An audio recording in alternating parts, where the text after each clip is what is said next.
From an undisclosed locations, for reasons of security and insecurity, we present to you tonight MnR live TV show, Vatican Secrets Exposed, Pope Francis, the false prophet, and also we'll be talking about the Lucifer Project. But before we get to that, that'll be later tonight, I'll introduce to you my co-host, the one and only Mario McFlurry Madman. I mean, Mario the Madman.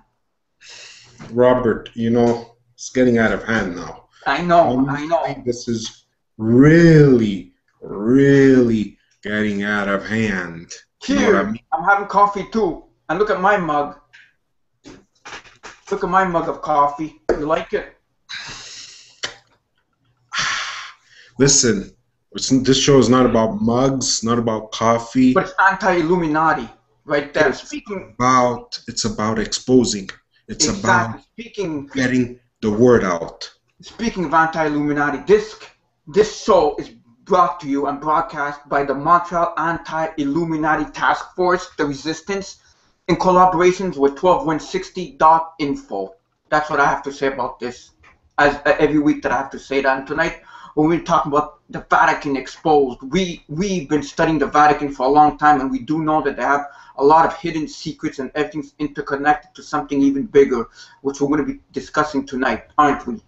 In about half an hour or so. Yeah. But in the meantime, we're going to be talking about what's out there. You know, not the mainstream. You want to cut the mainstream. We don't want to bring you what they're talking about in mainstream, that they're burning garbage and rioting in this, and then City Hall, in front of City Hall of Montreal, the firemen. I saw that. And the policemen are going crazy. We're not going to talk about that because that's easy. That you could just pick up a newspaper, open it up, and you know us we're going to get into the dirt. That's why you're here. We're gonna get our nails dirty, and we're gonna get right down and dirty the way we like it, and we're gonna deliver the news. Rob, there's a problem. What? I cut my nails all the time. I clipper. You know the clippers. Yeah. I cut them. So that's not going to happen. But anyhow, this is who I am, okay? Because we know who you are. But we do know who you are. We do know who I am. But the thing is, we're having new viewers again. It's just, every week it just keeps going up and up. Yeah, and more people. But anyways, we're gonna get into the fine details. All right. So begin your rap now. My what? Your rap, like, you know, what we usually. Yes, what I normally do, the great introduction, because this show would be nothing without that. Without you guys, it'd be absolutely F all. Yeah, but that's why we bring new people who they need to know how to get on and everything. So that's why we're here, and I'm going to give you the instructions on how to do so, because you people out there want to know, and I want to tell you, because that's how it works on this show. All right, so let me just go and call her up. Where is it? Right there. Okay. Could you see it, Rob? Oops. No, I see nothing. Okay, now I see. Don't scare me like that. You know, what's this show without this? But anyhow, there would be just us. So, ladies and gentlemen, this is what Robert keeps talking about, and this is what we always talk about. Well, one of the few things that we talk about, and it's 12160 info, we have to say. .info, yeah. Blog, as you can see up here. So you got the beautiful picture of the 12160. I don't know how to call that, banner maybe. Mm-hmm. Then you got the description of the show, the title, the video. If you don't see this, simple. You just gotta refresh. And this is for next week's show. I mean, if ever you do come on to next week's show, you'll know from this week, right? That's what we're trying to do here. Exactly. And then right underneath, you got Chitango, and you got a lot of things going on there, and it's always nice to... Next week's show, we're going to be having a special guest next week. Oh, yeah, that's good. So you guys want to come next week. Yeah, exactly. And enjoy it with us. So that's 12160. Do you have any comments about this, Rob? No, well, it's the greatest website, one of the best websites on the internet for dismantling, resisting the New World Order. The information on this site is unbelievable, folks. So I tell you, all you guys to come and join. All you tutors out there, join 12160.info. You can't beat this. All right. All right. So now on to the MnR Blog. Productions Mariolaur.blogspot.ca. This is our official blog. I mean, this I posted everywhere, even underneath last week's show and the show before that, and any videos that pops up from our stuff, we post this. This is beautiful Montreal. That's our name. That's how you can find us. MnR Productions. There is an S in there. You see that? Yes. There is an S. So very important. If you want to know who the hell we are, well, that's how you find us. And then you got here, you got the description, kind of like the 12160. You got the description. You got the title, you got the video. If you don't see this video, it's not a big problem. All you have to do is just press refresh and it will bring you to the video. Just click there. You see that? Play. It's the same principle as the 12160. And then you got the Hangout, which is right here, and where you could participate like everybody else. Everybody likes to participate. Now, what's nice about this blog, you see it shows to use and us that we started in 2006 with 4 video clips. That's what got the ball rolling. And if you want to see all our older stuff, it's all here. All you have to do is just click on them and you'll bring you to... Bang, we're there. Pardon, Rob? I said, bang, we're there. Yes, so you could bookmark any of these links that I'm showing. They will be in the description underneath the video. I have to stress that, and I have to repeat it a million times because, you know, we want people to bookmark. That's why we do this. Now, I think that's just about it for this. But feel free to always drop by because we like it when you drop by. Now, next one. This is what the moment of truth, what everybody is talking about, Yes, what everybody is. Conspiracy Talk on Facebook, one of the fastest rising web groups around, and it just keeps on rising and rising. I mean, we're at what, 700 plus members, and a couple of months ago we're just at 100, 710 now, 45 new members. Going up, you know. And Yeah. we do have, just to tell everybody, don't forget, we also have one on the Google Plus community, and that one too is going up. Believe it or not, Rob, we're at 300 already. That's good for a So website people, that, you know. the whole point of this is people are waking up, people That's why want we to know do the these truth. things. Yes, you know what I've noticed? That a lot of people are fighting on the group. Please, people, Oh yeah, they are. we're all entitled to opinions. That's right. I don't like seeing people fighting amongst each other because we're not here to fight amongst each other. We're not fighting each other. We're here to fight because that's why we're here. We're here to fight the Illuminati, expose the New World Order, expose all the evil, the elites.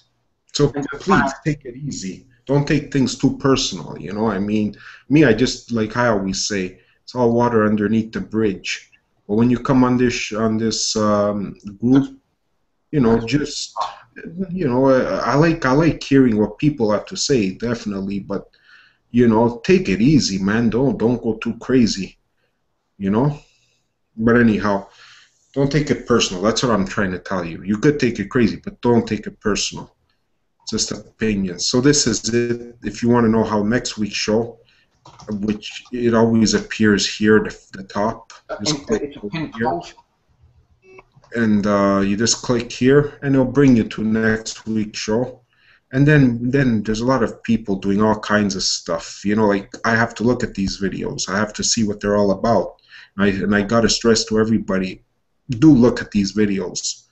Do enjoy what people are posting. People are posting, and it helps everybody, it helps the community, and it just helps people getting higher and more learning into all kinds of stuff. Like this one over here, I'm going to have to look it up after the show because I was working all day today to preparing the show. The scientific community now openly discussing demons, and it has something to do with demonic possession, and schizophrenia. I'm going to have to look at this video later on. Yeah, me too, or maybe tomorrow or something. Yeah, exactly, depending when I get a chance. But that's the first thing I'm going to do. I saw the article, but I'm going to have to look at the video and research it after. Because you know how it is with me. After the show, I got to get everything ready and set up for for it so that the show looks good, you know, and it's all, you know, up and running. So that's Exactly. why I can't look at it now. I got to look at it later. Then there's pictures that, you know, people post, and, you know. Yeah, out of all these presidents, only one was against it, and look what happened to him. Yeah, you know. And then there's a whole world of information just about like people posting up comments and videos and links. 31 comments, Rob, on this one. Pardon? 31 comments. Thank know. you very much, people, for posting your comments. I mean, And keep doing it. It's greatly appreciated. So, you know, I mean, it's always fun to look at this thing, and everybody keeps joining, and everybody loves what's going out there, you know, I mean. Like YouTube's about to delete independent artists. They're going to have a subscription base. Did you know that? Yeah, I heard about that. I heard about that. That to listen to music. Well, I think new artists, right? Is it new artists? I think so. Or is it like I was told that you have to subscribe. They'll want us to subscribe. I'm not paying for this. Well, why? Why the hell do we have to pay? Why should we pay these Zionist corporations of YouTube and Google? They have enough money. Now, this is another good article. Proof of Nibiru, debunking the debunkers. So, you know, I mean, I spend so much time and just looking at all what people are posting, because there's just so much. Some of the stuff I know, some of the stuff I don't know right But we now. know, yeah, exactly. But you know about Aaron Russo? Yeah, that's what I was saying. Certain things I know, certain things I don't know, just like everybody out there. Like this. Third Secret of Fatima, Prophecy of a Pole-Shift Prophecy. You know, I mean, Rob, we could just do a show just on all what people are posting in here. Exactly. But anyhow, I guess one of the past guests is America Over. And Canny, I can do what I want, that's Obama. But anyhow, I guess we should just go to the news. Like I said, we could spend we can make a whole show just on this, you know? So, yeah, global banking mafia, Zionist Rothschild, you know, that's another one, Wall Street Godfather. All right, so might as well head on to the news. Yes. Tonight we've got a lot of information pertaining to the show about the Vatican being exposed. We've got a lot of world of information. And let's begin here. Yes, it's on. Definitive proof that the World Cup is being controlled by the Illuminati. Now over here, some of the people they're making fun of us tutors, but they're making fun of us and everything. But however, they're doing that to cover up because they know that it's being controlled. So they're just trying to shut us up, making us look bad. But I wasn't in wrestling. Wasn't there a whole thing about people what they do when their finishing move, and it's all linked into Illuminati? Yeah, like some wrestlers go like this, you know, and some wrestlers go like this, and yeah, they do all kinds of moves. So look at this when he scores. Look at what he does. But I think they're over exaggerating. Yeah, this is over exaggeration. This, yeah, like the triangle, like what was it supposed to be? But this is one of our viewers, and we're happy that she did give us this information. Greatly appreciate it. Thank you. Yeah, always great when people find stuff and they share it too. Exactly. Netherlands, it says it was fake. Actually, the whole Netherlands team is Illuminati. The Netherlands beat Spain 5-1 is very, very close to 666. And like, isn't that Britney Spears? Yeah. See, like this is, you know, just because we do triangles doesn't mean that we're Illuminati. It can't be acting because the triangle's Illuminati. You can't just look at everything and say, you know, give it a code name. Like this one, like Aunt Pepe had butted Mueller because he is Illuminati. That's ridiculous. Yeah. Now they're trying to make us conspiracy people look even worse. I guess that's it for that article. Yeah. No, I mean, you just got to be careful on what you believe. can't be naive No, no, and no. Of course not. everything you see. Exactly. Hold on, Rob. I know this looks good. I know that you're all ready to go, but okay, here Yeah, she I've is. seen this information. Yeah. Okay, here it is right now. There may be an ancient Earth inside Earth, says Harvard scientists. Now the thing is, we did a show I think last year or a year and a half ago about the hollow Earth, and people thought we were insane. They go, "Why are you doing a show on that?" But they're saying a team of Harvard scientists believe that remnants of an ancient Earth dating to the time another planet collided with ours to produce the Moon may still be lodged deep within the Earth mantle. And I'm not going to go through it, but it just talks about that there might be an inner Earth inside the Earth. Well, I mean, everything is possible nowadays. I mean, we've never been there to actually try and go inside the Earth, but there's been many movies, many articles, many stuff. So I always say there's got to be truth. The truth is stranger than fiction, you know.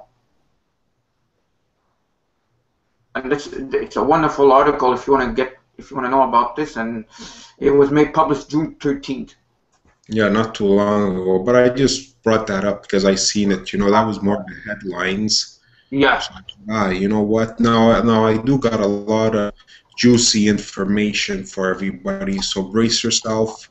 I hope you have a nice cup of coffee with yourselves just to look at all this stuff and enjoy it because we're here for that. We're here to enjoy it. All right. So now the next one. Have you seen this around, Rob? Second, I was just in a chat room. Where is it? Right here. Okay. No, I hadn't seen it. Insect-inspired vision help these tiny robots fly. See how tiny they are, Rob? You see how tiny they are? How do they build these things, you know? I don't know. I think, you know who I think build these things? Robots. Robots build robots. It's all reverse engineering, alien technology. For the first time, researchers have built a honeybee robot that can fly by using nothing more than feedback from an onboard sensor. It's a huge step in the development of small autonomous flying robots, and fitting enough, the onboard sensor was inspired by the light sensors of flying insects. This is the first step, really, towards making the bee-sized robot autonomous, says Sawyer Fuller, a robotics engineer at Harvard University and primary author of a new paper detailing the work. I was super excited, and it took months of trying before I got it to work, he said. Fuller and his co-authors published the results in Journal of the Royal Society Interface. Now my point of this is like a little drone, eh? Yeah. I'm surprised they don't put like a camera on there. Look how small it is. See, the problem is what? American quarter, is that it? For our American friends out there, you know who you are. You're the greatest. Yes. See how small it is? I mean, you don't have to read the whole article. You guys. No. I'm not going to read the whole article, but I think our viewers get the point over here. Look at that. I mean, if they can do this, they could probably do the mark of the beast, the chip. For the mark of the beast. Look at that. Even look what it says here. This is too much. I just feel like running outside in a park and not thinking about any of this. You see that? Yeah, I see it. And there's a video which I haven't seen because, but I suggest you do look at it. And there, look, I'm just making it go down in case you didn't see something interesting. And don't forget, folks, that every link's going to be up on our YouTube video once it's recorded. So you guys can go and examine it for yourself. You don't have to take more information, and from one link leads to another So exactly, it'll be up. Still stay on the topic of robots. Like I have to bring robots into the show. You see this? Elon Musk, don't bother running to Mars because the robots will get us there too. The head of Tesla Motors and SpaceX is concerned about artificial intelligence turning into Skynet. Elon Musk is best known for his work on electric cars and rocket ships, but he's also invested in a couple of artificial intelligence startups. It's not for the money, he says, but because I like to keep an eye on what's going on artificial intelligence. So now the robots are gonna send people to Mars. Well, the robots are the ones going to Mars. But the thing is, I think they have a wormhole portal already that they're going to Mars. But they want to make money out of it. Well, you know what? To them, they figure they rather lose a robot which costs $1 million rather than losing a human. It could be, yeah, exactly. I just want to bring up also. You heard about GM? That they called back cars, or no? That they're being sued $11 billion. General Motors. Why? Oh, for the cars from 2009, there's a certain problem. I'm not too sure what it is. I just caught the tail end of the thing on the radio, but they're being sued $11 billion. General Motors. They have the money. The government will give them the money back. Now we're going to move on along to Japan. Why does it do that? Hold on, Rob. Okay, I hit the back button. Okay. 2 earthquakes hit Japanese coast near Fukushima as giant ice wall hits a snag. Were you aware that there were 2 earthquakes? No. Me neither. Well, this was when? Today? Well, I don't know when. Does it say when? I was trying to look at that. Yeah, right here, no? It should be. It should say when, though. Right there. On Monday night, yeah. 2 violent earthquakes have struck off Japan's eastern coast near Fukushima as the operator of the nuclear plant said the company's efforts to freeze radioactive water in the facility had hit a glitch and may take longer than expected. Officials said there was no immediate risk to the stricken power plant of the quakes. The first was a magnitude measuring 5.7, occurred 91 kilometers of the coast of Honshu at 3 a.m. local time on Monday night. A second quake measuring 5.6 struck 2 hours later close to the source cities near the epicenter, including Iwaki, Kitabuaki, Namni, and Hitachi. The same coastline was struck by a devastating quake and subsequent tsunami in 2011 that killed more than 18,000 people and sparked a meltdown at the Fukushima power plant, the world's worst nuclear accident in a generation. Tokyo Electric Power has planned to freeze some of the 11,000 tons of toxic water pooled in trenches below 2 of the reactor buildings at the plant and began construction of the project in April, but said the water has not frozen over yet. That's just a melting pot. It's just a melting pot that's just going to explode worse. So much chemicals, so much damage that's been done. Just garbage, electronic, just chemicals. Last month, a strong 6.0 magnitude earthquake shook buildings in the Japanese capital, Tokyo, injuring 17 people. I would not want to go to Japan. No, and that's where Godzilla was made. Eh? Yeah, I don't think we want to swim in the waters either. No, but speaking of swimming in the waters. Yeah. Speaking of, hold on, let me just make it condensed bigger. Robot inside Fukushima reactor discovers source of water leaks. Tokyo Electric Power Company said a robot sent inside Unit 1 of the wrecked Fukushima nuclear power station has discovered the source of water leaks plaguing decommissioning work. A robot designed by Hitachi GE Nuclear Energy and a venture between Hitachi and General Electric Company for the first time took clear pictures showing water drips from the reactor containment vessel into the building's basement via an elastic pipe joint, the company known as TEPSCO said. With radiation inside the Fukushima Daiichi reactor still at deadly levels, the plant operator struggled to determine how water dumped of the units for cooling is leaking. The whole area is a waste zone. This thing is still leaking into the Pacific Ocean. That's the whole point of these articles. Exactly. Look at this here, this one. I mean, you don't have to read it all, but you see that? I see it. As much as 1.5 metric tons of water is leaking from Unit 1 every hour, or almost 10,000 gallons a day, according to TEPCO estimates. Now, isn't that crazy? But the robot was lowered. You see, they're using robots. So that's it for that article. But they got in someone out there. Mind-boggling that they're doing this. Hold on, Rob. Don't say anything. This is a classic. This I almost fell off the seat of my chair when I was. I'm about to laugh. U.S. President Barack Obama vows to protect Central Pacific waters, combat illegal fishing. Hold on, Rob. Save the title. Now, wait a second here. What do they want to protect?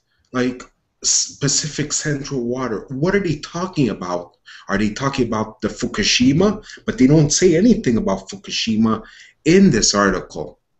That's what I was like saying. What are they trying to? Why would they want to clean up Central Pacific water? Why not the Atlantic Ocean? Why? Do they know something that they do not want us to know, but we know already? There might be something hidden there. There might be something hidden that they don't want us to know.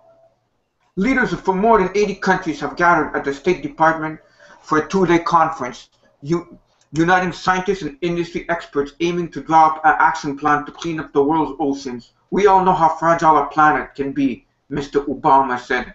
Rising levels of carbon dioxide are causing our oceans to acidify. Pollution endangers marine life. Overfishing threatens whole species as well as the people who depend on them for food and their livelihoods, he said. In a video address, Mr. Obama said he had directed the U.S. government to build a national strategy to combat black market fishing. Yeah, right, they're protecting something. There's something that they're hiding there. Either that, but you know what? You know what my motto is, eh? Whenever the government says they're going to do something, they do the opposite. So if they don't care about what's happening there. They're just pretending that they care, but they really don't. No, I mean, it's all lies. So another, like right here, it says U.S. President Barack Obama has vowed to use his exclusive power. No, he's not. They're doing nothing. So this article, we could flush it down the toilet because they're not going to do anything about it. I'm 100% sure. Exactly. Because that's how it is with these people. Yeah, you know, you got to learn from your past, you know, and learn from your mistakes. And trusting Obama is definitely learning from your mistakes. Now, the next article, we're going to move on to Bigfoots. Yes, Bigfoot sightings and video. Finding Bigfoot TV series investigations area in Virginia where baby Sasquatch evidence was filmed. Are they making a TV series?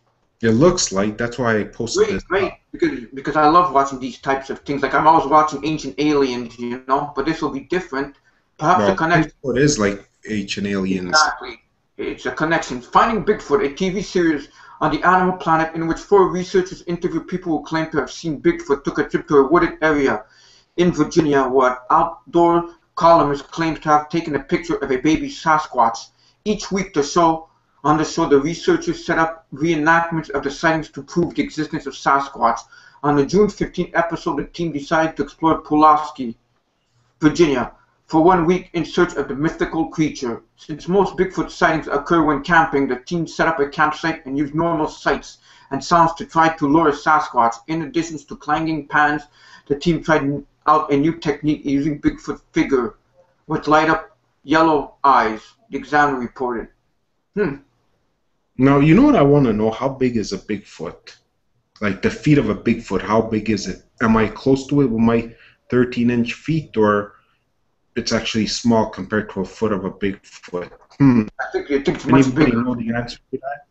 If anybody know the answer to that, please do leave a comment in the bottom in the YouTube video. I want to know how big a foot of a Bigfoot is. So that's it with that article. I'm sure that they just travel to portals. That's like people, they disappear all the time. They just disappear, going to another dimension, whatever they may be. Well, that's what they do. They're kind of like what the next article is going to be about. Let me just. Open Minds. I love this website. Great audit, great place. Open Minds. I even have a magazine on it. I even have this. Can people see me now? Larry, can you see me? Yeah, I could now. Look, right here, I have a magazine. Open Minds, an unusual group crop circle season. It's all magazines about UFOs here, and that's the official website. All right. All right. So now getting back to this. Okay. Missouri couple drives under hovering triangle UFO. Hey, that looks like a great place to see a UFO right there. Yeah, because it's open field. Exactly. It's perfect. It's a perfect setup. Okay. The recent article, you see that? Yes. A Missouri couple driving north along Highway A in Long Lane reported moving under a triangle shaped UFO hovering about 25 feet above the roadway on June 17, 2014, according to testimony in case 57123 from the Mutual UFO Network MUFON Witness Reporting Database. And this, when you see this looks like a perfect place. I'd love to be there. The couple was driving along a stretch of Highway A near Long Lake, Missouri, pictured under the approaching, and drove under the hovering triangle shaped. The husband was driving with the wife in the front passenger seat and the daughter in the back seat when the object was first seen at a distance of about a quarter-mile ahead. They quickly began to rule out objects like a tower or a helicopter as they approached it. Within a few seconds, and we were directly under it, in the middle of the road, the wife reported. Now, you know what all this means, eh? That the fallen angels are coming closer and getting closer to us. We stopped for approximately 10 to 15 seconds. Felt like a lot longer. It was about 25 feet above us. It was about 25 feet above us. We stopped for approximately 10 to 15 seconds. I say this because I could not see the things on the bottom of it. And when we drove off, it was about 10 to 15 feet above the trees. Yes, like you were saying, an ancient evil is returning, just like in the days of Noah. An ancient evil. Have they really left? No, but they're going to make their presence known here on the earth. It doesn't look good. No, it doesn't. No, I don't know if it's worth reading. No, I'm not going to go into it because people could see links on the video, like later on, once the video is up, they could see our information. Yeah, so a couple of more articles. How about we do something on dinosaurs? Sounds good to me. Would you like that? Good dinosaurs. Dinosaurs, yeah. Dinosaurs were neither cold-blooded or hot-blooded. Now the question is why is this so important? That's my question, but one day we'll find out, right? Why it's so important. For sure. And there's a dinosaur right there. Skeletons. Yeah. A Tyrannosaurus Rex. T-Rex.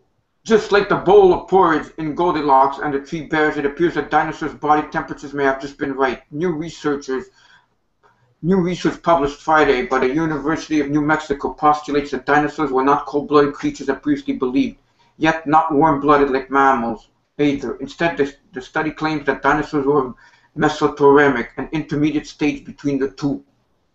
UNM graduate study John Grady, who led the research, compiled for a database of animal growth. I can't see, moving too fast.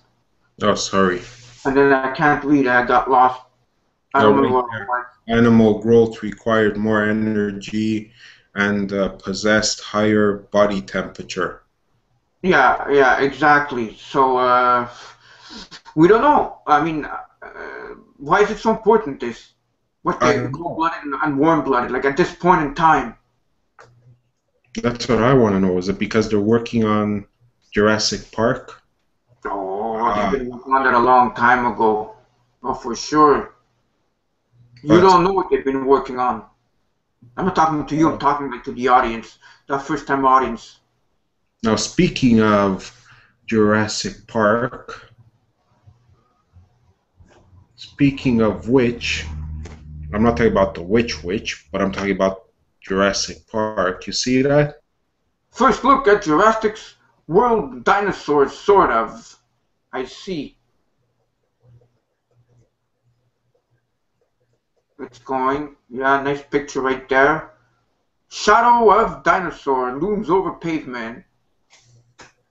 Jurassic World directly Colin Trevorrow has teased the appearance of the dinosaurs in his sequel, posting an image of one of their shadows on Twitter. Several images of the film's cast include Chris Pratt and Bryce Dallas Howard have emerged in recent weeks, but it's not humans that fans want to see. Trevorrow stopped short of showing one of the dinosaurs in all their fierce glory, a la Godzilla, revealed earlier in the year, but they teased their shadow on a road during filming. Knights, the director, wrote alongside the image, which might be the mutant dinosaur as previously discussed. Yes, there will be one new dinosaur created by the park's genesis, he told. The gaps in her sequence were filled with DNA from other species, much like the genome in the first film was completed with frog DNA. This creation exists to fulfill a corporate mandate. They want something bigger, louder, and more teeth, and that's what they're going to get. That's what they get. So they're working on a new Jurassic Park movie. Yeah. But is that all? Because you know Hollywood, you know how they operate, and we always have to repeat this. You know, Hollywood's always 10 steps ahead of everything else. So, I mean, they change the parts they don't want. but You know even what if I you leave it in, mean? people are so blind that they wouldn't care. You know, they'll say, "Oh, okay, it's just Hollywood." Exactly, but they mix the truth with lies. Does that not sound familiar? Truth with lies. Yeah, so I guess that's it for this article. I think we should No, go there's on a little break. bit more, but Yeah, they're gonna go on it if they wanna get more information on this. I guess that's it. I mean, Trish is bothering me. All right, tell her to come up, and we'll be back in a couple of minutes after the break, and we're gonna be talking about Vatican Secrets Exposed project. I mean, Pope Francis, false prophet in quotations, and the Lucifer Project. So don't go anywhere, folks. We'll be back with the show right after this short break. Thank you. Yes, stay along. Don't go anywhere. I mean, you wouldn't want to miss this. And here's Trish. Vatican Secret Archives from Wikipedia. The free encyclopedia seal of the Vatican Secret Archives. The Vatican Secret Archives, Latin. Archivum Secretum Apostolicum Vaticanum, located in Vatican City, is the central repository for all of the acts promulgated by the Holy See. The Pope, having primal incumbency until death or resignation, owns the archives until the next appointed papal successor. The archives also contain the state papers, correspondence, papal account books, and many other documents which the Church has accumulated over the centuries. In the 17th century, under the orders of Pope Paul V, the secret archives were separated from the Vatican Library, where scholars had some very limited access to them, and remained absolutely closed to outsiders until 1881, when Pope Leo XIII opened them to researchers, more than 1,000 of whom now examine its documents each year. The use of the word secret in the title Vatican Secret Archives does not denote the modern meaning of confidentiality. Its meaning is closer to that of the word private, indicating that the archives are the Pope's personal property, not belonging to those of any particular department of the Roman Curia or the Holy See. The word secret was generally used in the sense as also reflected in phrases such as secret, servants, sacred cupbearer, sacred carver, or secretary, much like an esteemed position of honor and regard comparable to a VIP. 3. Content Side 1. Extend to access. 3. Opening of the archives. 4. 2012 Exhibition. 5. Cardinal Archivists of the Vatican Secret Archives. 5. 1. Prefix of the Vatican Secret Archives. 6. Other Holy See Archives. 7. See also 8. References. 9. Further reading. 10. External links. 10. 1. News articles. Extend. Edit. The Vatican Secret Archives have been estimated to contain 52 miles, 84 kilometers of shelving. 4. And there are 35 volumes in the selective catalog alone. Indexes must be consulted in the index room and replaced in their original location. Publication of the indexes, in part or as a whole, is forbidden. 5. The archives support their own photographic and conservation studios. According to the website of the archives, the oldest surviving document dates back to the end of the 8th century. Transfers and political upheavals nearly caused the total loss of all the archival material preceding Innocent III. 6. From 1198 onwards, more complete archives exist, though documentation is scant before the 13th century. Since that time, the documentation includes items such as Henry VIII of England's request for a marriage annulment, 7. And letters from Michelangelo. Access at the entrance to the archives, adjacent to the Vatican Library, is approached through the Porta Dies Anna and Via de Porta Angelica, Rione of Bargo. New underground storage space was added in 1980. 8. Qualified scholars from institutions of higher education pursuing scientific researches, with an adequate knowledge of archival research, could apply for an entry card. Scholars need an introductory letter by either a recognized institute of research or by a suitably qualified person in the field of historical research. Applicants need to specify their personal data, name, address, etc., as well as the purpose of their research. Undergraduate students are not admitted.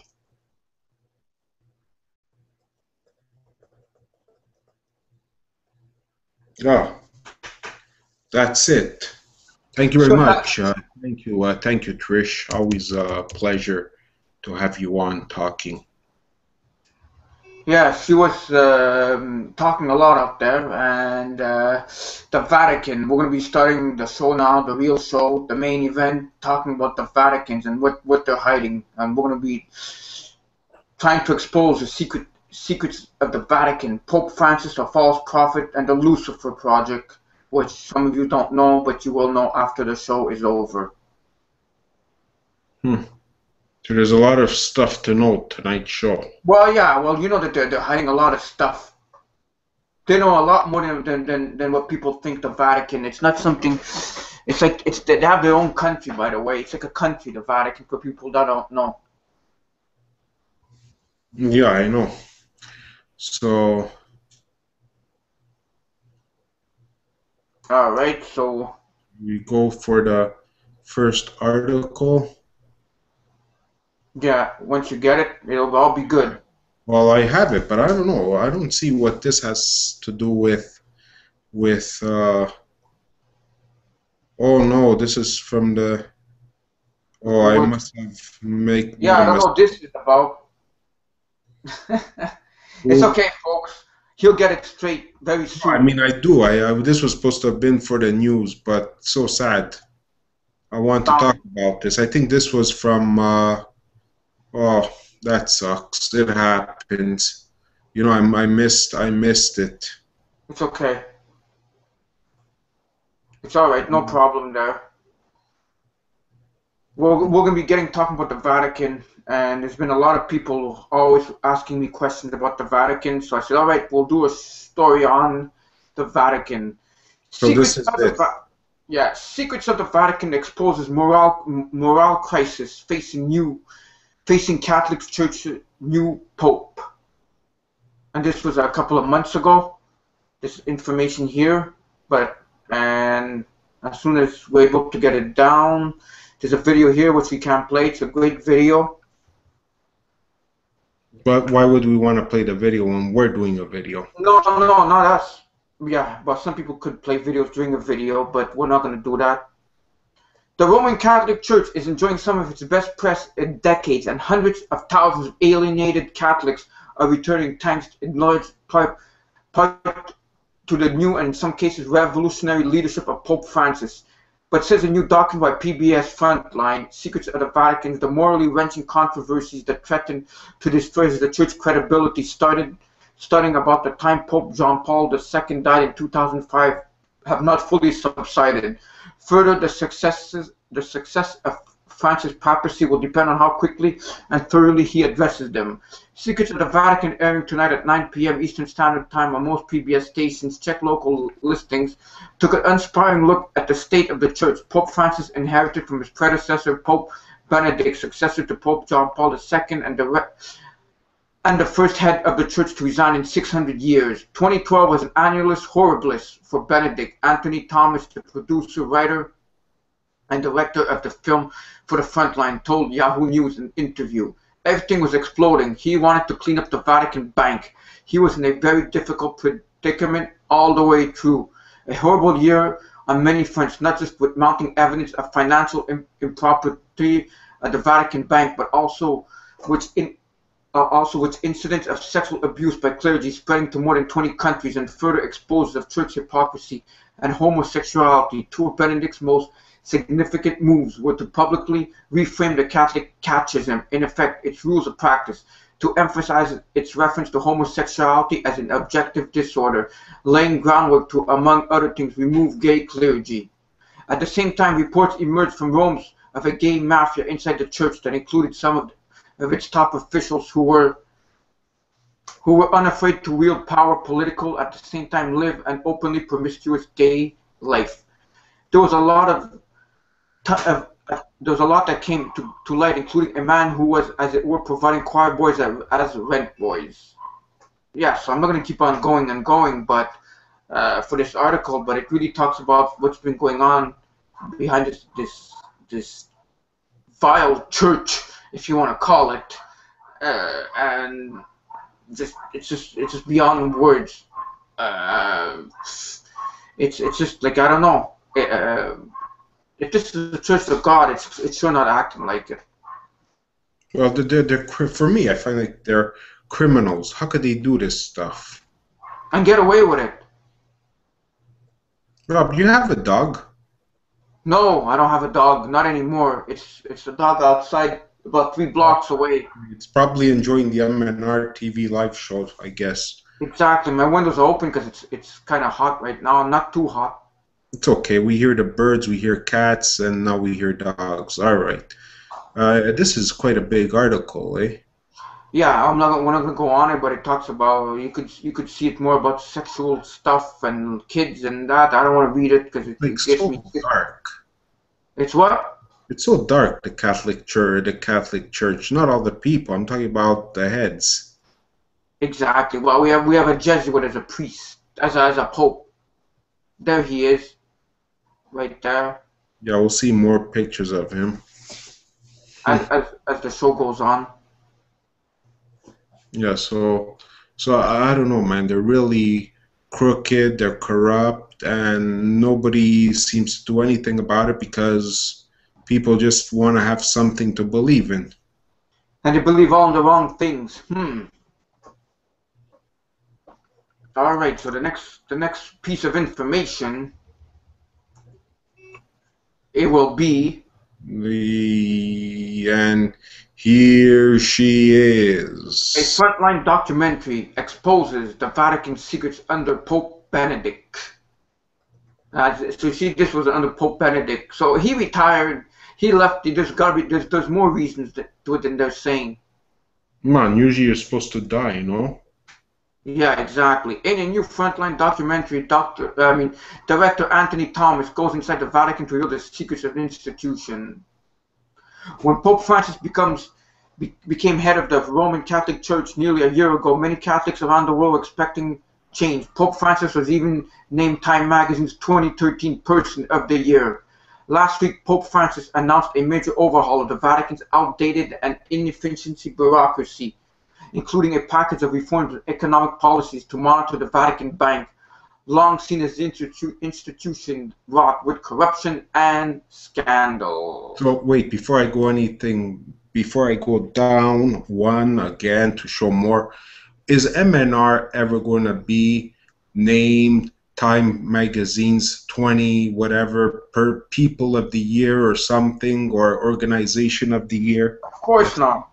Since they made him, why can't they make us?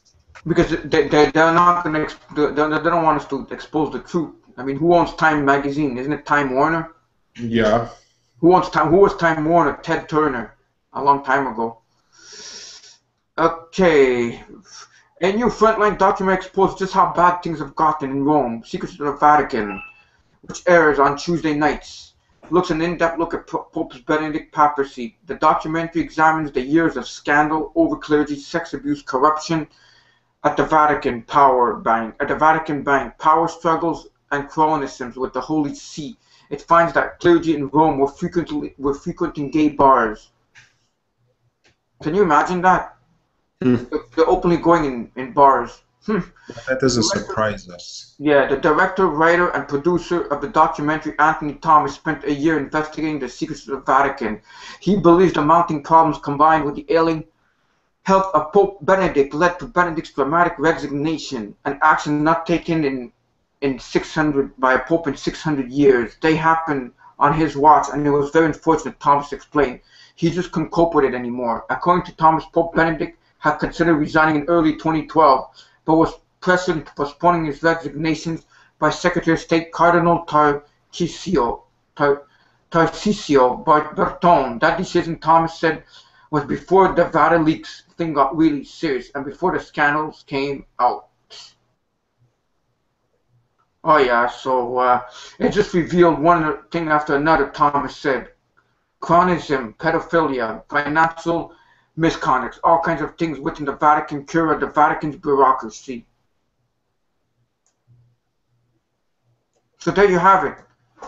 There's a lot of corruption, a lot of pedophilia, and a lot of hidden stuff. What? Yeah, hidden stuff, you know? And we're uncovering it little by little. We're combing through it.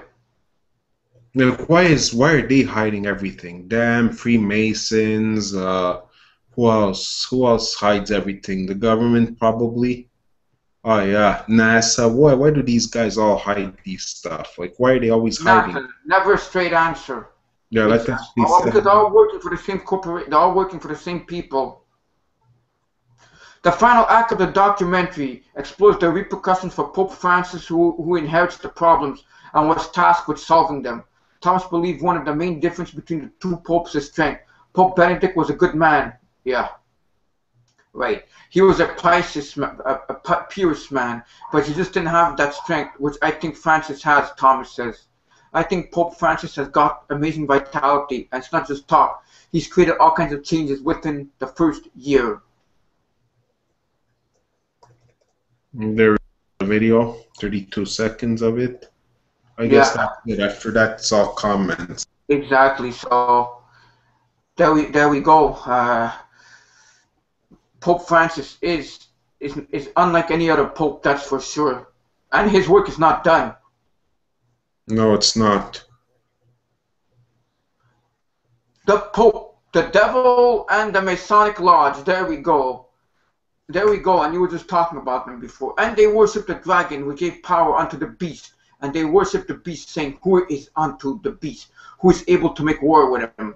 Blatant Satan worship is now rampant within the Catholic Church. High-ranking churchmen are guilty of this heinous crime against God. According to one reliable source, the smoke of Satan has entered the very sanctuary of St. Peter's Cathedral in the Vatican.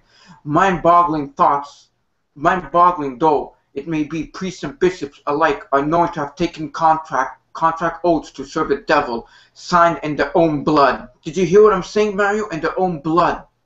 They serve the devil. Yeah, it doesn't surprise me. These amazing facts about devil worship inside the Vatican and its subsidiaries have not come from hostile Protestant critics of Roman Catholicism, but from other top-ranking Catholic prelates themselves. Evidently, this awful malignancy is so far advanced that Satanism has reached the papacy itself and has seriously affected the rank and file of nuns and priests in the USA and throughout the globe. Untold numbers of outright Satan worshippers are now masquerading as Catholic clergy, which secretly paying homage to Lucifer. Lucifer is enthroned. Catholic scholar Dr. Malachi Martin, formerly a Jesuit professor at Georgetown University and a confidant of the Vatican insiders, flatly declared in a recent New York City interview, yes, it's true, the Lucifer is enthroned in the Catholic Church. Martin, also interviewed by the Fatima Crusader, a well-known Catholic publication. He again repeated his allegation and expressed his dismay and distress that the Catholic institution, which is has grown in so decadent and morally reproached since the Vatican II conference of the 60s. The contention that there are Satanists in Rome is completely correct, says Martin. Anybody who's acquainted with the church, with the state of affairs and the darkness in the last 35 years, is well aware that the Prince of Darkness has and still has surrogates in the court of St. Peter in Rome. Blood oaths and blasphemous rituals. Malachi Martin is a very traditional Catholic, author of Hostage of the Devil and numerous other books. His acclaimed keys of this book, published some 5 years ago, has strong apologetics, volumes supporting the papacy of the current Pope John Paul II. It's gotten so bad, Dr. Malachi contends, that in one shocking incident, high-ranking churchmen actually took oaths signed with their own blood and participated meticulously in act rituals that blaspheme and devilishly mimic the holy sacrifice of the Mass. Yeah, the smoke of Satan has entered the church. And Satan, he loves to control the church. And the seed of Satan, like my mentor always says, my mentor always talks about it, says that it's entered, that Satan has entered. The Vatican is the seat of Satan, and he's in there. Well, he has to be after everything that's been going on. I think he's been there all the time, but now they're actually openly worshiping, satanic worship inside the church. No, he likes that, you know. Well, that's what, yeah. Well, if he's entered there, you know, so much for what the Pope, and even says the Pope regularly says Mass. They have a midnight black satanic Mass, and people are actually worshiping this Pope. Oh boy, they're deceived. Yeah, they are. But people, like, I don't know why people like the Pope, why people go crazy over the... He represents Jesus on earth. Well, that's what they say, but it's not true. No, of course it's not true. I mean, how could it be true? He doesn't do miracles. I mean, he doesn't do anything. He just collects people's money, and he's rich. He doesn't have to work and he doesn't have to do any jobs. Doesn't have to work. To go see him, you don't wear your shoes like he's someone important. Like, what the hell, man? Exactly. Is there anything else with this article, Rob? Or? Just go down on it. We'll see. There's not much. Devil protected by Catholic authorities. We've been through that. This is a lie. It's a good article. And yeah, no, there's nothing much more. I mean, people will be able to look at the links if they want to go more into detail with what's going on over here. And Catholics and the ravage of Freemasonry, there's Masonic lodges inside the Vatican, and that they recognize each other. They have their own, how can I tell you? Lodge. No, they have their own Trinity and beliefs, the Freemasonry. Yeah, they believe, well, at the top levels, they believe in Lucifer. Is that he's the great architect of the universe. Oh, yeah, the Mormons. The Mormon Satanism and Methodist, Episcopal, and Mormon churches. That is a great article. But yeah, so satanic influence has really infiltrated the Catholic Church.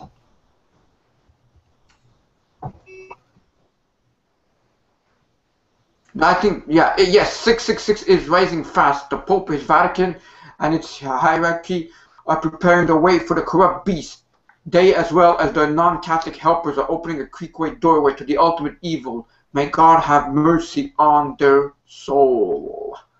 I'm dying to see all this happening. Well, I don't want to see it. I don't want to be here, but the Satan's seat, the deity, the sun deity. They worship anything except God himself, eh? Yeah, Notice. because you know why? Because God has rules. Rules, and they don't want to follow the rules at all. No. Well, actually, Satan does have his own commandments, eh? Yeah. But we won't get into that. Maybe one of his commandments is to worship the Pope as thy own. Exactly, yeah, for sure.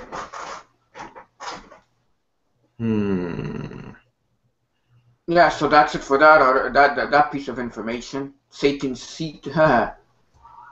And here, this article, when you go down a bit on it, like giants were among us. It talks about the giants, and you're gonna have to go down the article, like maybe in the middle of it, because that's where it talks about our subject tonight. And people that have been watching our show know what giants are. Giants are the offsprings of the Nephilims and the women that they took. And right there, a giant cover-up, the Smithsonian giants, rumored to be beneath the Vatican, lie many levels of secret impregnable vaults that make up the legendary Vatican archives, supposedly containing the plunder of millennia and the secrets of the ages. Their contents have filled the imagination of countless generations, perhaps not equal in quality, but certainly rivaling in quantity, are the archives of the Smithsonian Institution. And in those archives, open only to government officials, lie the bones of many thousands of corpses dug up, described, and stored within study, many for over a year, for over a century and a half. Scores, if not hundreds, of those skeletons are considered giants, and yet they lie, deteriorating, not finding the slightest interest from anthropologists, wanting no part in rocking to the neatly defined, religiously correct American prehistory model. The researchers ignore them now, and there's no sign this will ever change. Hidden in dark, inaccessible storage is a sad example of scientific domination over social understanding and cultural history, not to be found in the history books, the science references, or in the classroom. Is undeniable evidence that a race of giants had a prominent presence on the North American continent. Also hidden from public understanding is the fact that these giants were among the native people who fell before the colonial radiation crusade. So there you have it. More hidden stuff below the Vatican. There's a lot of corpses from these bones that they're trying to take, bones of giants, and giants of up to like 30 feet. And it's all hidden from public view and history. Okay, so I wonder why they're hiding it though. They don't want people to know that there was a race of giants. No, but Rob, could it be because people would freak out and say, what the hell are those? And people are going to worship the giants, or...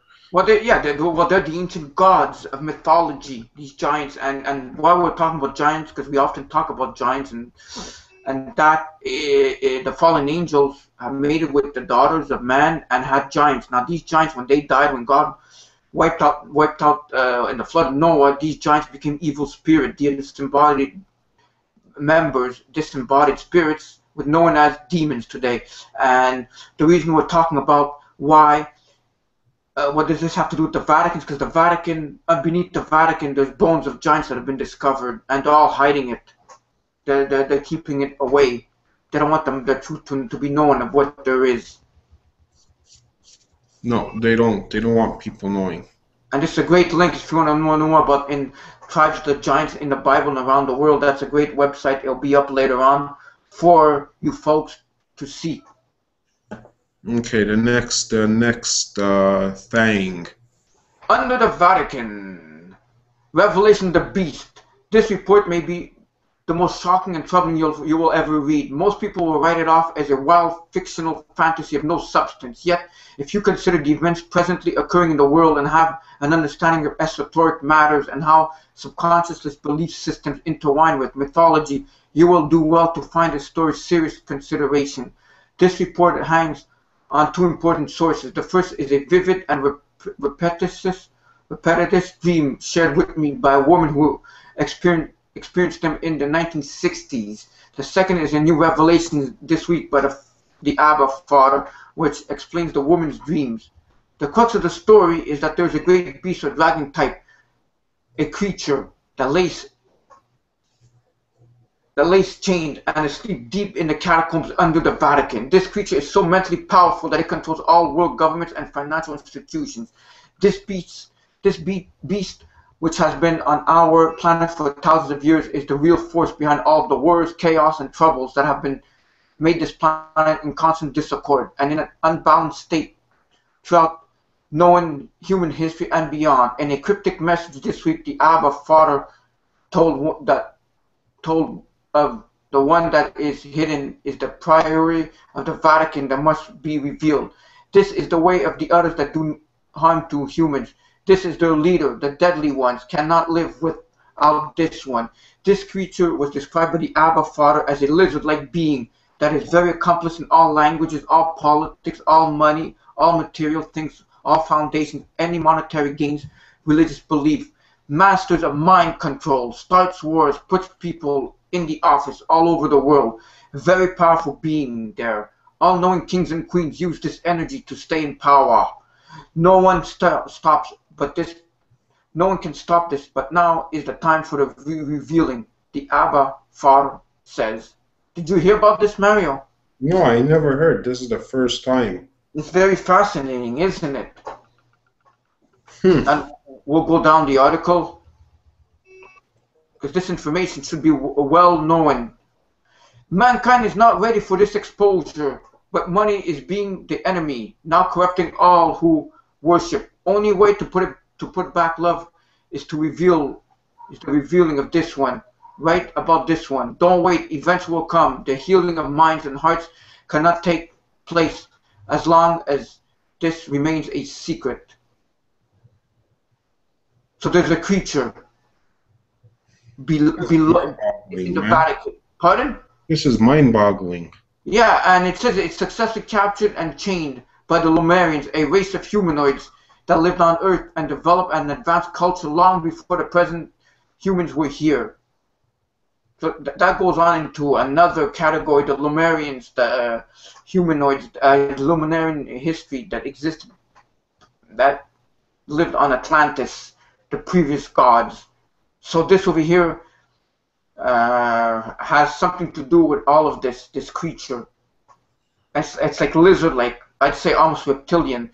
And here it says, we are all familiar with the ancient stories of dragons and sea monsters and lizard-like scales that breathe fire as they ravage and pillage the landscape or ship at seas. There were also strange stories of the Cyclops, the one-eyed giant. The Greek and Roman mythologies had roamed the land. And the Vatican knows all of this, Mario. And yeah, folks out there. This is crazy. I don't know how people don't realize this. How come people don't notice these things? How come people don't want to know? Exactly. The beast. There's a beast hidden inside the Vatican, known as the One, or something like that. And inside the door, she found a dragon-like creature that was in chains. It was huge but beautiful at the same time. I don't know what she means by beautiful, folks. She said the creature appeared to be sleeping, but as she stood up, it began to open its eye. Just then, someone grabbed her and pulled her out of the room. The woman said she was quite young when she began having this dream. Oh, so it's a dream, or? Yeah, it's a dream about this creature that's in the Vatican. But we know that there's creatures in the Vatican.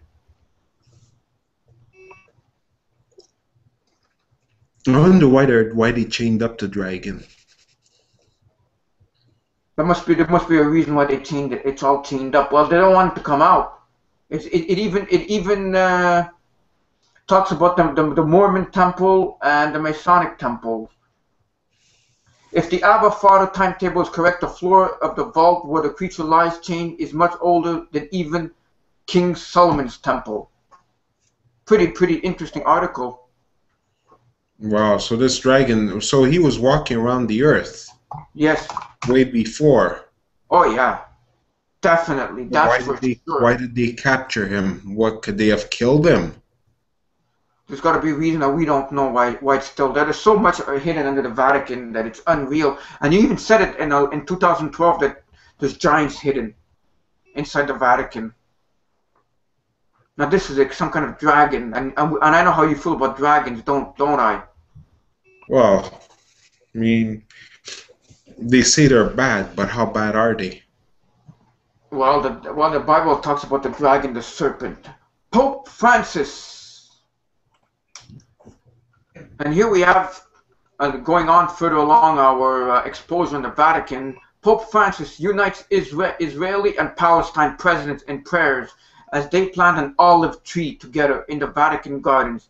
Israel's Shimon Peres and Palestine's Mahmoud Abbas met in Vatican gardens. They joked and hugged before invocation of Jewish, Christian, and Muslim prayers.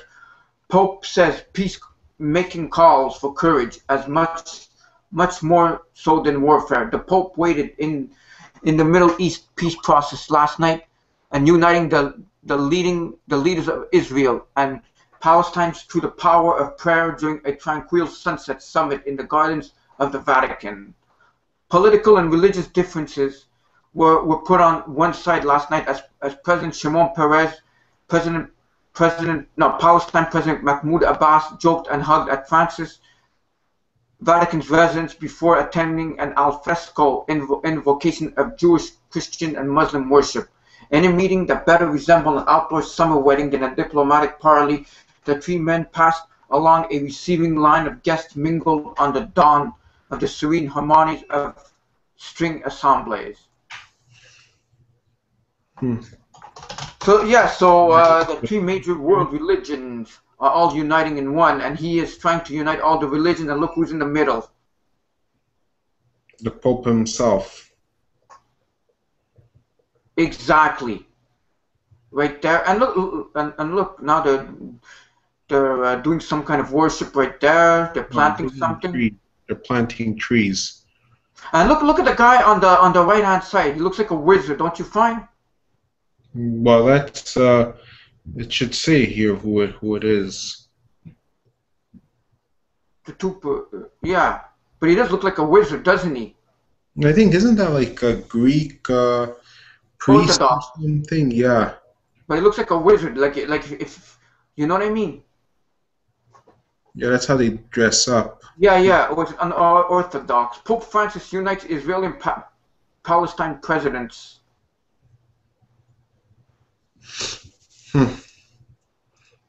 And these guys are with all the rituals and that. Like, what did God say they have to dress like that? He doesn't. It doesn't. So it's just the Pope spoke after Jewish rabbis, Christian cardinals, and Muslim imams read and chanted from the Old Testament, the New Testament, and the Quran in Italian, English, Hebrew, and Arabic in the first such inter-religious events in the Vatican. At times, the chanting made it seem that participants were in a synagogue or outside a mosque in the Middle East rather than a primary manicured triangular lawn, a spot the Vatican chose as a neutral site with no religious symbols. And there they are. Right there. The four of them? Yeah, and what do you think Pope is trying to do? He's trying to unite the world religions together.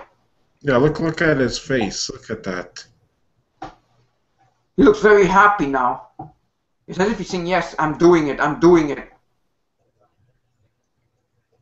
But you know, a lot of people like this Pope. Yeah, I know. A lot of people, he has fooled a lot of people.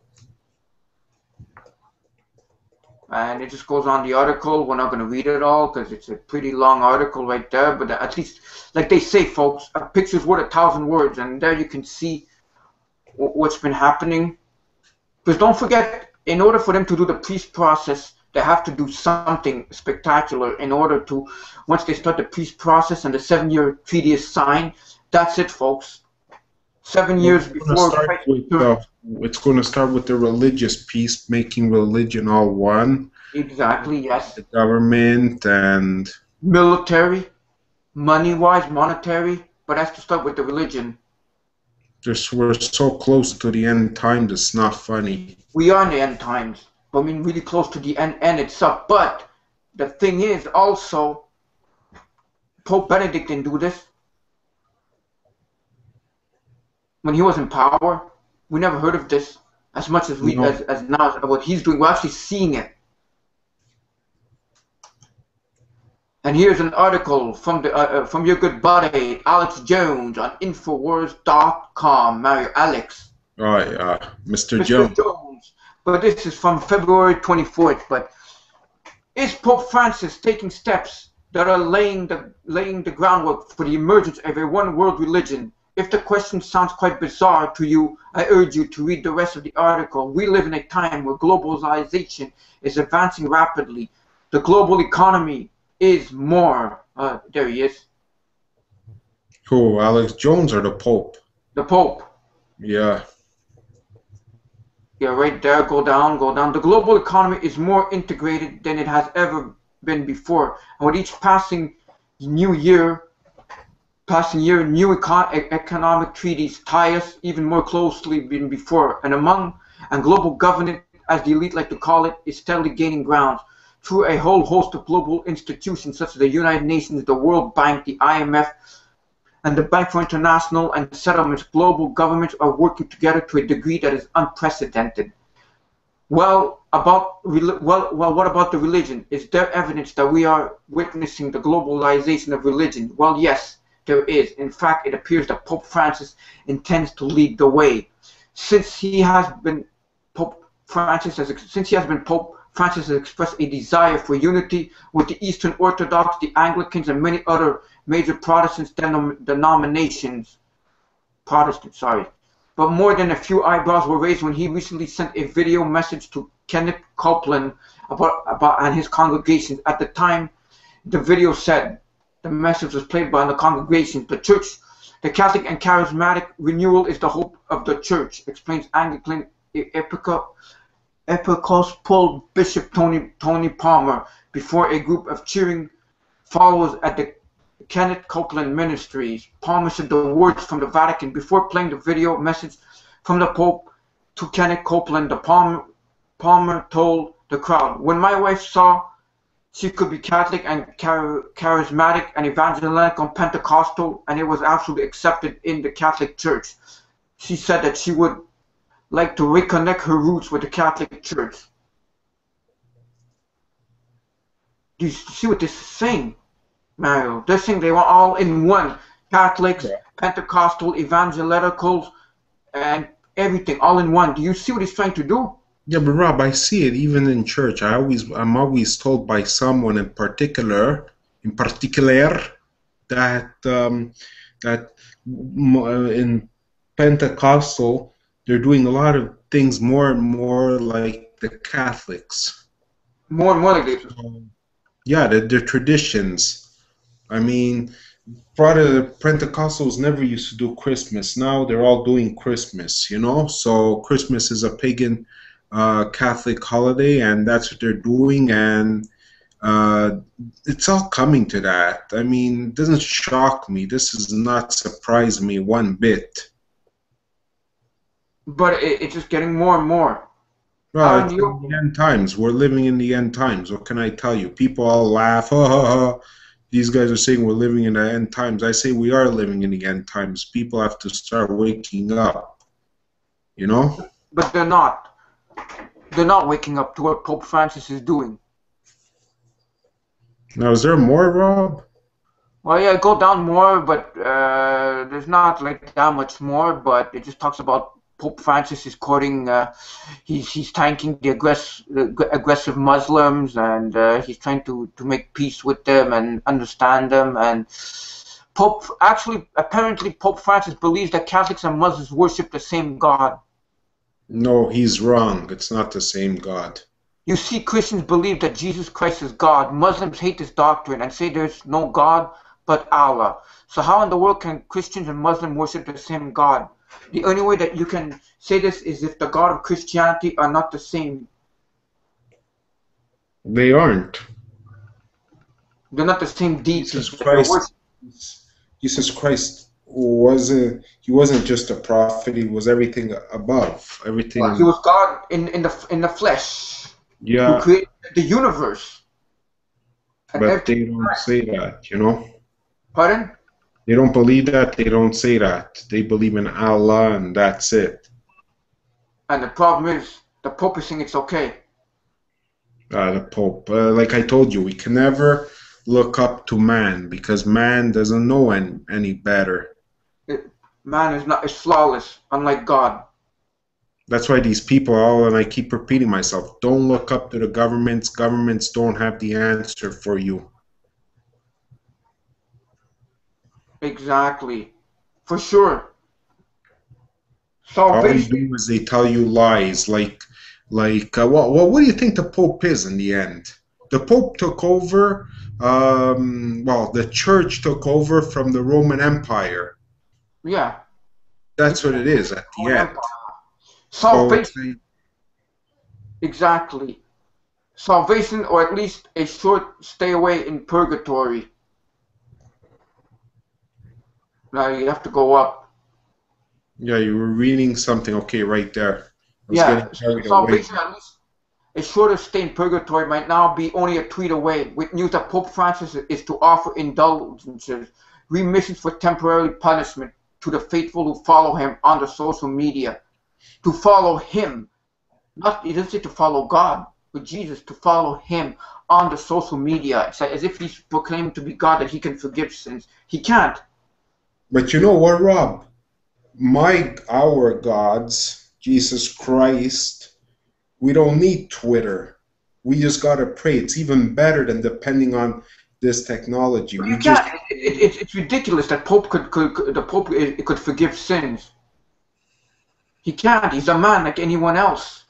He can't make miracles. He can't walk on water. He can't heal the sick. He can't raise up the dead.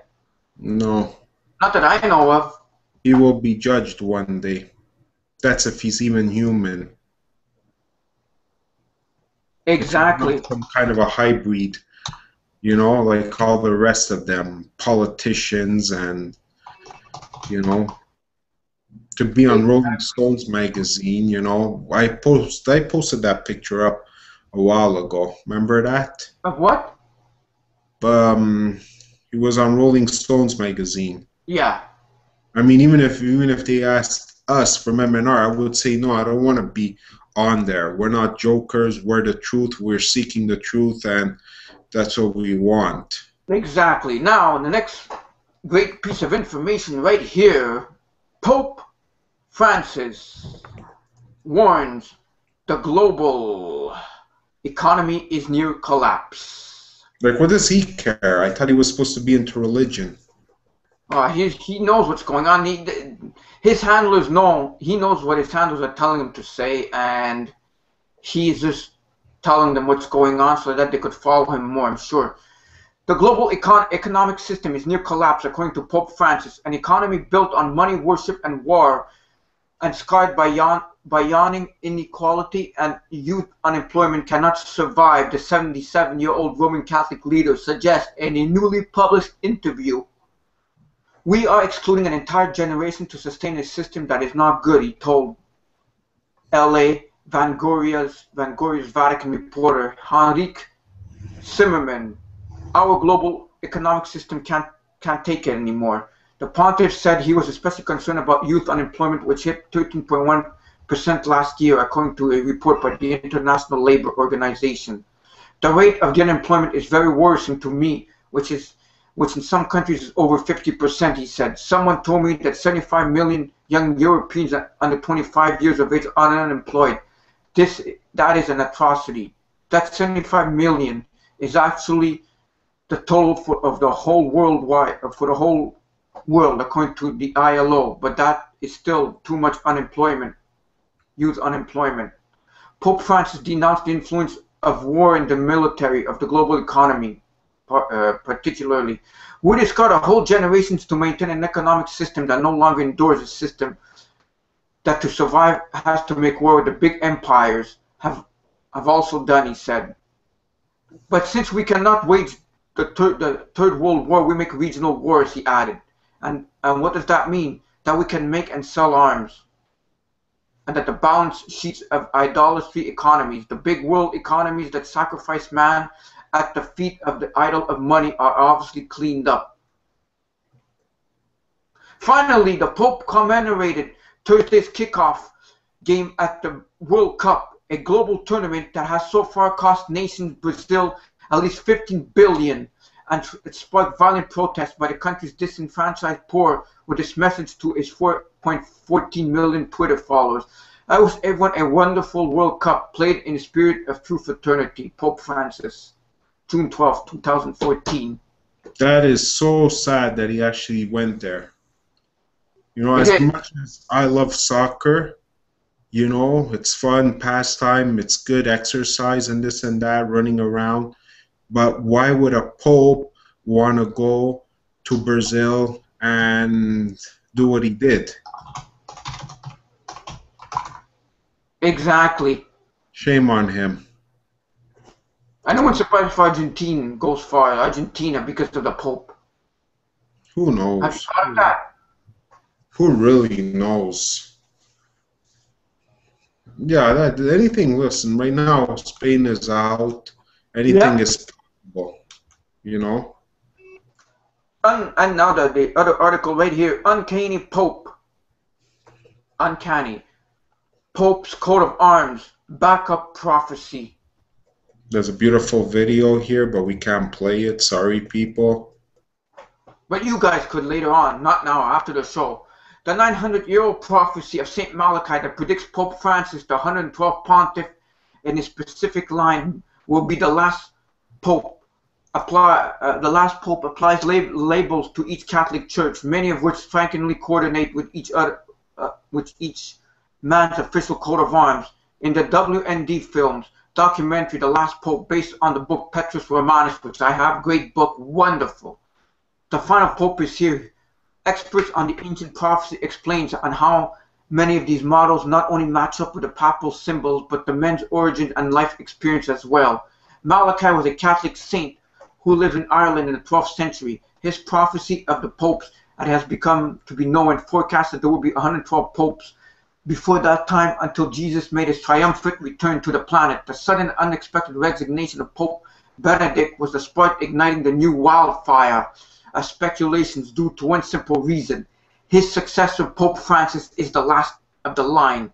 Is this the last pope? Several papal coat of arms are displayed as Chris Putnam, co-author of Petrus Romanus, the final pope is here, explains how Malachi's description fits in with specific design features.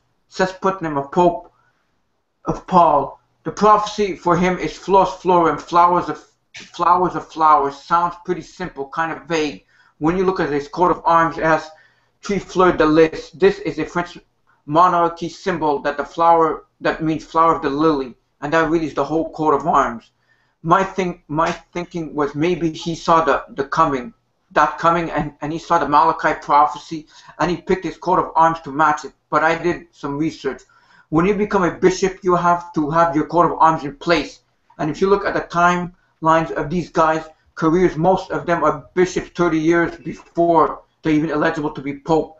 Minimum 20 or so. So if you think about it, the sort of guesswork, you have to get really lucky to figure out how many popes are between you and your eligibility and when he would die.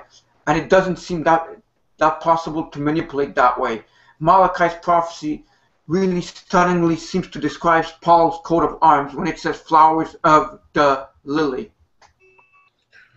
Yeah, that's very popular here in Quebec. Quebec's flag has four. Yeah, except it's blue. But don't forget, the Pope, the Pope had a lot to say in Quebec, That's back in the day. People don't realize. Oh yeah. Like a lot of things built here in Quebec is all the Pope. You know, he gave a lot of money and he did a lot of stuff here. Exactly, for sure. And so if you see the Malachi, he's getting all like they're talking all about the coat of arms of the popes, and it's just look. You just see if you go down, you see all kinds of Illuminati symbolism, all seeing eyes and a crown, a cross. And the keys, those are actually keys. Keys. A star going up in the air, a star that's either going up or it's coming down, like a falling star.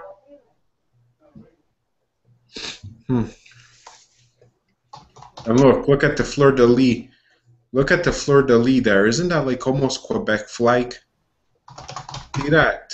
I see it. Yeah, it is almost like the Quebec flag where we live. Just remove Exactly. the green tree and add 2 more fleur-de-lis. Exactly. And it goes down, and all the popes, maybe we can go all the way down right here. So is Pope Francis indeed the last pope? The prophecy's moniker is for his papacy is Petrus Romanus or Peter the Roman. In the documentary, Tom Horn, co-author Petrus Romanus, says he believes the motto fits just fine. Explains when in the film, we have given interviews prior to the election of Pope Francis saying it would be a mistake to try to nail down the last pope having the Christian name Peter. That in fact the only thing it would take to fulfill the prophecy would be a cardinal of Italian descent. And lo and behold, George Bergoglio, Italian descent, parents full-blood Italian, or in the old language is Romans. But he names himself after Francis of Assisi.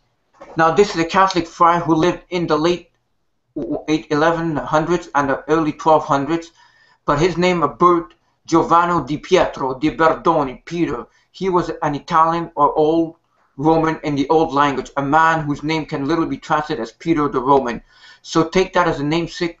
Well, is intriguing to say the least. Peter the Roman, the false prophet of the Bible. Could this pope actually be the false prophet that talks about in Revelations, the man who's going to worship, who's going to make people worship the first beast, the Antichrist? Well, yeah, it's quite possible. It's very quite possible. And next article. You know that Rothschild does control the Vatican. They control everything. Money controls all. And here's an article by our great friend, and she's been a past guest, Lisa Haven. A twist in Malachi's prophecy. Will Pope Francis be the last, or will he be the Pope after him? And she also has wonderful articles right here. Oh, yeah. I like it when she posts in the conspiracy talk. It's great when she does that because a lot of her viewers, they like that. And she has a world of information. And here's the Pope with all his satanic imagery right there. I mean, satanic, sorry. Am I? Since the resignation of Pope Benedict, there has been an upsurge of interest in the new Pope, George Mario Bergoglio. Mario, that's your middle name. Yeah, maybe Rob, wait a second. George, he's from Argentina. Yeah. Well, Argentina will go to the finals against Italy with Mario Balotelli. Balotelli, exactly. That's an interesting twist. Also known as Pope Francis, and is linked to the prediction of an archbishop from the 12th century known as Malachi. As many of you know, Saint Malachi was born in Northern Ireland and was appointed Archbishop of Armagh in 1132. Many of those who knew him best said he received the gift of prophecy and witnessed many miracles throughout his lifetime. He was named to have predicted the day and hour of his own death. And here it talks about Malachi, the last 10 popes. We're going to go down the list. We're not going to say all of them because we've done previous shows on this. But we're going to go down to the last one, if it says it. And there you can read it. Pope John Paul II, Pope John Paul II, Joseph Ratzinger. And is Pope Francis the final Pope? Before I go any further, I want to clear something up. It's always important not to base prophetic. Okay, just stop it right there. Prophetic understanding upon visions outside of the Bible, even when they come from godly individuals. Our prophetic understanding must become from the revelations of the biblical prophets. However, if a believer has established a reputation as speaking prophecies that continually come to pass, then their information should be reviewed and considered as possible prophetic word. With this in mind, let's move. According to Malachi's prophecy, the 112th Pope will be known as Peter the Roman, the last Pope, the last and final Pope. Here is the prophecy. In the extreme persecution of the Holy Roman Church, there will sit Peter the Roman, who will pasture his sheep in many tribulations. And when the things are finished, the city of 7 hills will be destroyed, and the terrible judge will judge his people. The end. The current Pope is George is George Mario Bergoglio, who chose for himself the name of Pope Francis. No pope has ever taken on the name of Peter, so it's no surprise that the Pope Francis, whose real name is Giovanni di Pietro Peter. Not only that, but the word Roman implies that the Pope must be of Italian descent. George is a native of Buenos Aires, Argentina, and one of 5 children of Italian immigrants, thus making him of Italian descent and fulfilling the prophecy of Peter the Roman. Pope Francis is the first Jesuit pope, the first pope from America, and the first pope from outside Europe since Pope Gregory III in the 8th century. Could the pope be the fulfillment of Malachi's final prophecy, or is there a twist? The twist is Pope Francis, Peter the Roman, the 112th pope, or will be the pope after him? If Pope Francis is not the final pope, and then the pope after him might be. Currently, there is speculation about Catholic historians who claim that Pope John Paul II was a continuation of Pope John Paul I, and therefore should be counted as one succession rather than 2. Considering Pope John Paul I only ruled for 1 month, they tend to wrap him up in succession with Pope John Paul II, thus making it one rule. This I didn't know. Pope John Paul I and II as the 109th Pope, Joseph Ratzinger as the 110th Pope, then Pope Francis as the 111th Pope and the 112th Pope in the future. In addition, John Paul I was known as Half Moon, and John Paul II the Labor of the Sun. These are the reasons the Catholic historians claim Pope Francis as the 111th Pope and not 12th. Whether or not Pope Francis the 111th or 112th Pope, only time will tell. Either way, our safest interpretation of the future lies in Scripture and not outside predictions. So this is something to think of, eh, Mario? Yeah. We don't know if they're considering as one Pope, John Paul I and II. Well, so it has to be 2, I would think. Yeah. Why have 2 numbers then? Because exactly, according to what this article is written here. And then it goes on to say, yeah, then I saw another beast coming out of the earth, the false prophet. He had 2 horns like a lamb and spoke like a dragon. And he exercised all the authority of the first beast in his presence and caused all the earth and those who dwell in it to worship the first beast. He performs signs. He calls down fire from heaven. He's granted power to give breath to the image of the beast. That the image of the beast should both speak and cause as many who will not worship the image of the beast to be killed. Revelations 13. It is likely that the person who with 2 horns like a lamb will be an apostate pope who will unite apostasy, Christianity, and Islam under control. Pope Francis just might be the final pope and false prophet spoken of by Malachi, but again, only time will tell. Great article, eh, Mario, to consider about like the first pope was only 1 month, and the second. So yeah, so that's a great article, folks, by a great guest, Lisa Haven. Now look at that, Scarlet. The Scarlet, The Scarlet. What's that word I'm looking for? Whore. The Scarlet Whore. Could that be it? That could be the Pope. Look at that, the beast, the Scarlet that's riding the beast. Time will tell, though. Yeah, you can't run away from time. No. We all know exactly what's going to happen. Oh boy, the final article of the week already. That's unbelievable. The Lucifer Project. Now people are wondering, what in the world is the Lucifer Project? And well, the Lucifer Project. This is perhaps one of the most disturbing yet eye-opening discoveries I've come across in 13 years. I highly recommend purchasing the new book. It's its release, March 13. Alright. Lucifer, which stands for Large Binocular Telescope Near-Infrared Utility with Camera and Integral Field Unit for Extragalactic Research, is a chilled instrument attached to a telescope in Arizona. And yes, it's named for the devil, whose name itself means morning star, which happens to be right next to the Vatican Observatory at Mount Graham in Tuscan. It was approximately 11 a.m. as we rounded the final bend and saw just ahead the towering edifices housing the large binocular telescopes, LBT, an optical telescope for astronomy, and currently one of the world's most advanced systems. Near it was the sub-millimeter telescopes, as is also known as the Heinrich Hertz sub-millimeter telescopes, building a state-of-the-art single-dish radio telescope for observations in the sub-millimeter wavelength, the most accurate radio telescope ever built. So, folks, I'm not going to be reading about all of this, obviously, but what this is the Vatican owns a project called Project Lucifer, which is this telescope that's looking up in the air for aliens.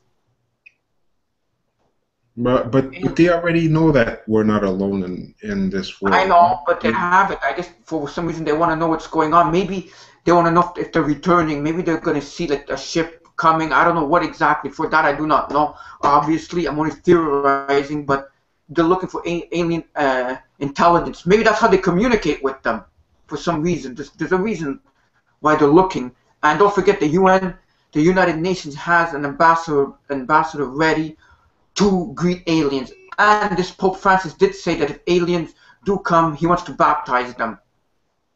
But how about if the aliens are already amongst us? Well, they are among us, but like we're talking about like a UFO disclosure, full disclosure. Spaceships and that. Exactly. Something that doesn't add up to all. Like, does it make sense? A Vatican has a telescope like this, so powerful. Well, what does the Vatican have to do with this? And they call it Lucifer, of all names.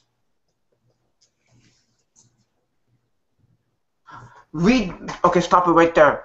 Read that again, then ask yourself, did the Vatican top astronomer actually mean to use the story of the Nephilims from the Bible as an example of the kind of space saviors man could soon look for with salvation? I think I get it. I think when these beings come down, the Vatican's going to say, look, we have this powerful telescope. They're coming down. They're the saviors. The Vatican scholars actually believe that Jesus might have been the star child of an alien race.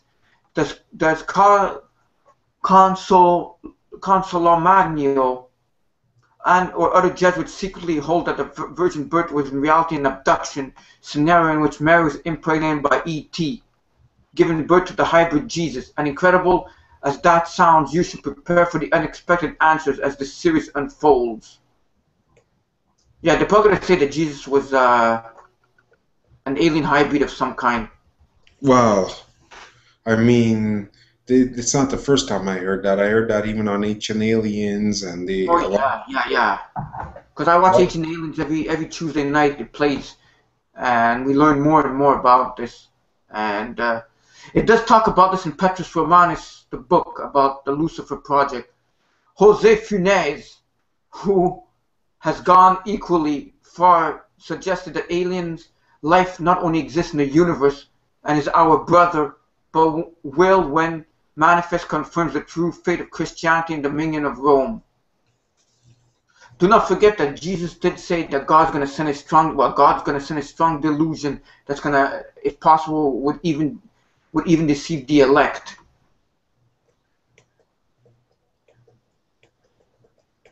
So it's really just saying that these, furthermore speaking, an official demonologist has said that extraterrestrial encounters are not demonic.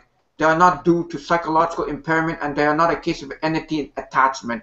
But these encounters deserve to be studied carefully. He even disclosed how the Vatican itself has been closely following the phenomenon and quietly compiling material evidence from Vatican embassies.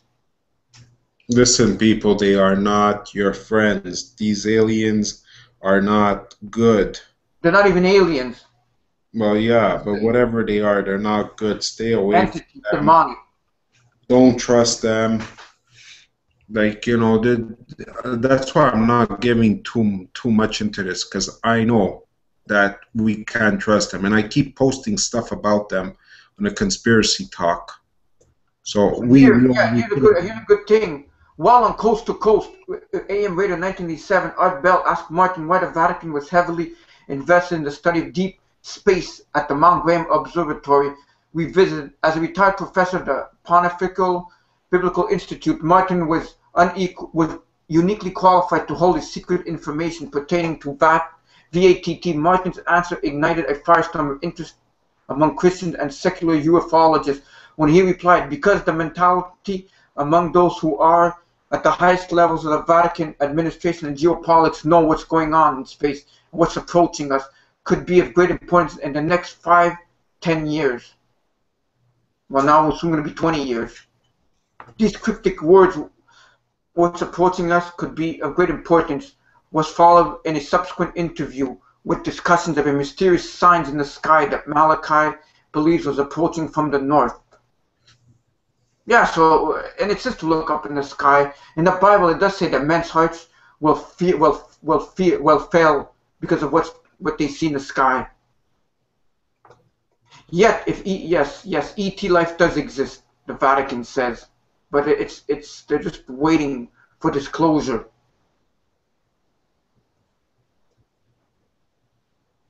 So folks, that is what the Lucifer Project is all about. It's about and they have to call it Lucifer. They make up this big name which we saw before. It's all done conveniently, isn't it? Yeah. I mean,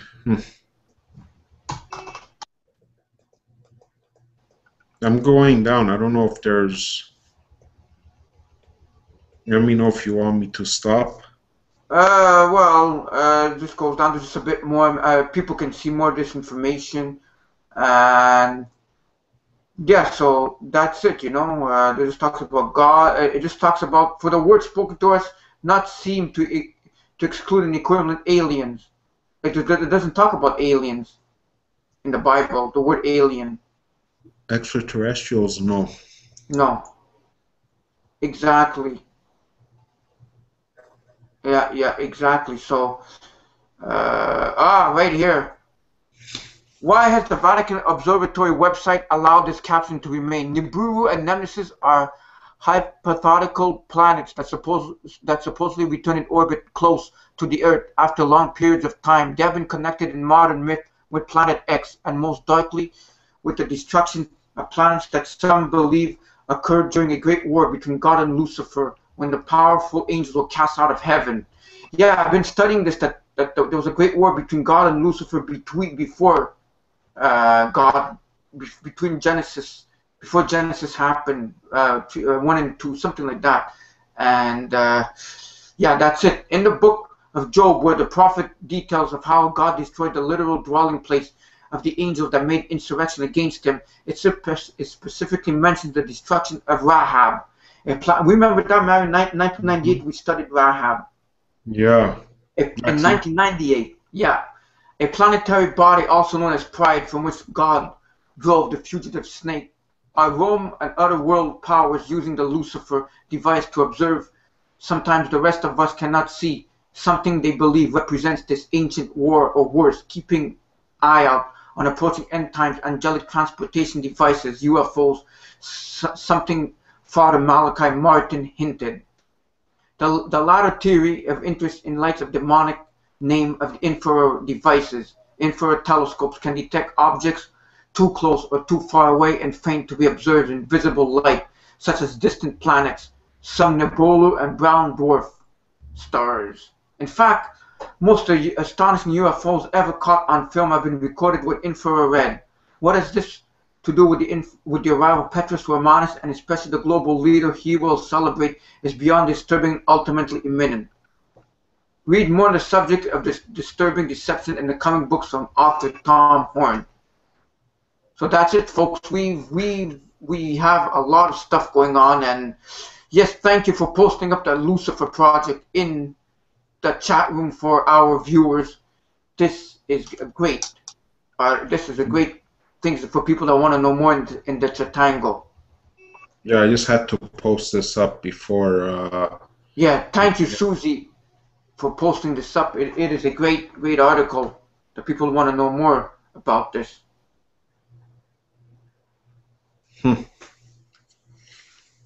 It's all lies. At the end, people want to know what's this show about. Well, it's all about them lying to us.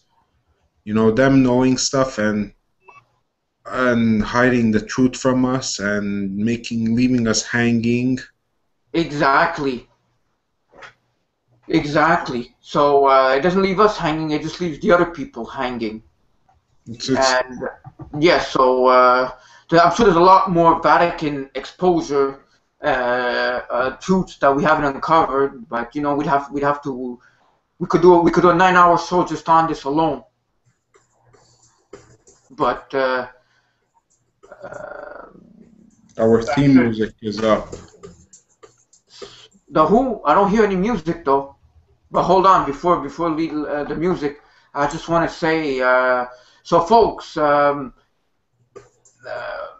if you want to know more about this, just go to our links. That will be posted up after the show. I'm going to have, and you could research more about the Vatican, exposing Vatican secrets, Pope Francis being the false prophet, the last Pope Petrus Romanus, Peter the Roman, and Project Lucifer, and so on.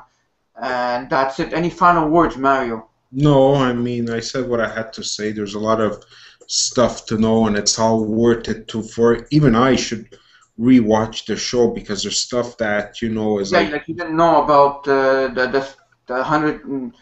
2 popes that they might consider as one for the prophecy. That we're not too sure about it, but there's also a lot more.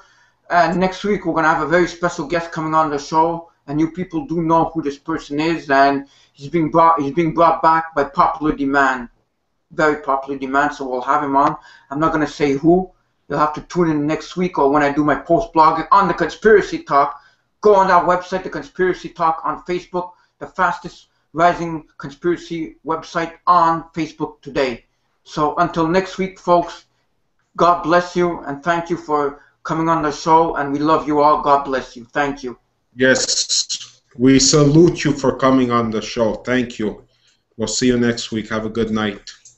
God willing.